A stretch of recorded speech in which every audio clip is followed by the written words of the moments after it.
Yo, what's up everyone? My name is Sigsang, and in this video, I want to talk about 5 games that I think should be ported to the Nintendo Switch. This list will be in no particular order and will be based on my own personal opinions. If there's any games you hope to see ported to the Switch, make sure to drop a comment down below. And if you want to see more videos like this or other gaming related videos, make sure to like this video and subscribe to the channel. Let's get into it. First up, I want to talk about not just one game, but 2. Sorry, kinda cheating, but hear me out. Persona 3 and Persona 4 I think would be great additions to the Switch. Although these games aren't requested as much as Persona 5, I have some reasoning behind me personally wanting these on the console.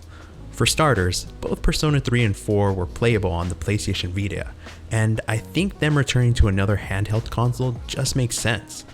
These games have multiple renditions. Persona 3 with its original release, as well as FES and P3P. There's also Persona 4 with its original release, and Persona 4 Golden, a definitive edition if you will. Like many others, I was introduced to the Persona series by playing the original Persona 5 on the PS4, and it quickly became one of my favorite games of all time. After beating Persona 5, I wanted to play the other entries in the series, and realized I could do so with the PlayStation TV. In case you aren't familiar, the PlayStation TV is essentially the PlayStation Vita in a non-portable form. The console wasn't that big of a success, but to me, it worked for what I was looking for, being able to play Persona games on my TV. I personally purchased P3P via the PlayStation TV store, as well as Persona 4 Golden on its original Vita cartridge. The problem with the PlayStation TV is that it's not really supported by Sony anymore, and is pretty much a forgotten console. The UI is pretty dated, not all PlayStation Vita games work on it, and there were even murmurs of Sony shutting down the online store for it recently. On the contrary, I know there's a big community for it online with people hacking the console and allowing you to play almost any game for free, but I'm focusing on traditional ways to access these games, just an FYI. And even though I have the PlayStation TV personally, I think it'd be really great to put Persona 3 and 4 on modern hardware like the Switch.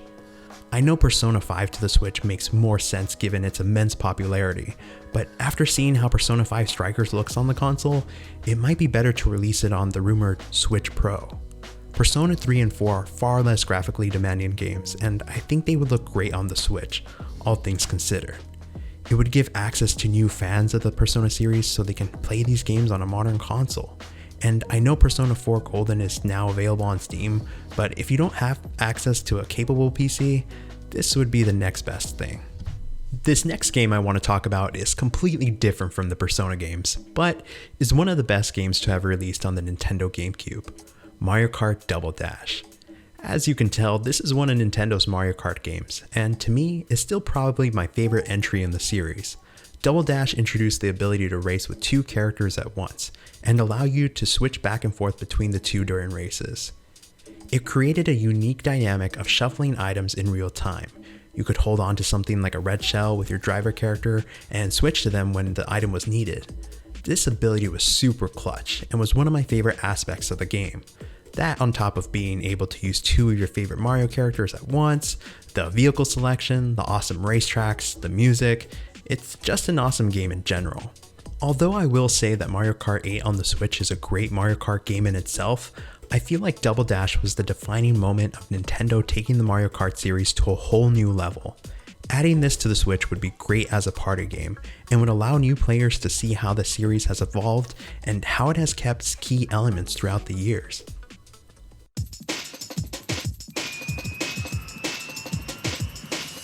Sonic Heroes. If you watch my channel, you know how much this franchise means to me. Sonic Heroes was one of the first multi-platform releases of the series.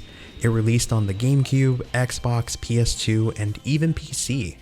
This game isn't as highly regarded as the adventure games, but I know quite a few people who consider this their favorite Sonic game to date. Unfortunately, this game isn't as accessible as some of the other 3D Sonic games.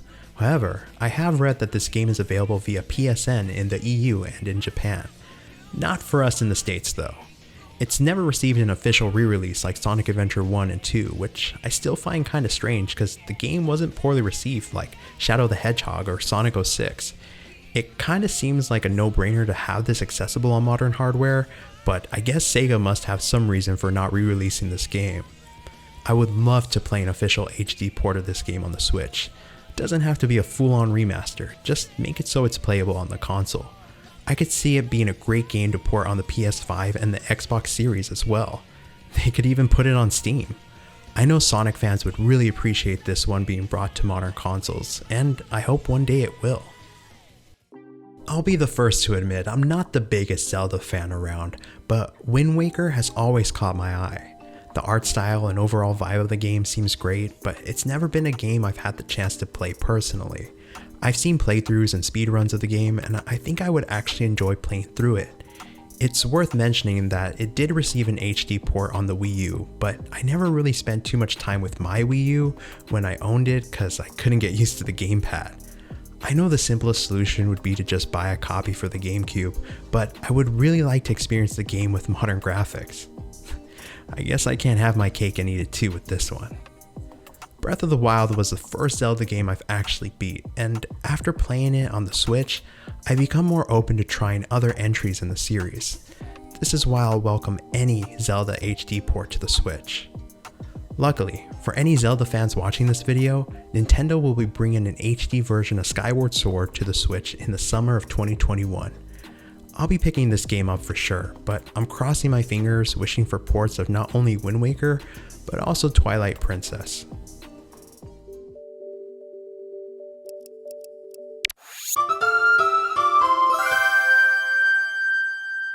The last game I want to talk about in this video is one any Wii owner will remember, Wii Sports. This game was originally bundled with the Wii for free when you purchased the console and allowed players to truly test the abilities of the Wii's motion controls. Obviously, Nintendo has stuck to motion controls in some capacity since the release of the Wii, for better or worse. But I'm sure we can all agree that if you owned a Wii, you spent countless hours playing Wii Sports. It was not only the perfect game for players to get accustomed to the motion controls, but it was a great game to have fun with. Whether you played solo, with your family or friends, Wii Sports brought a smile to anyone's face.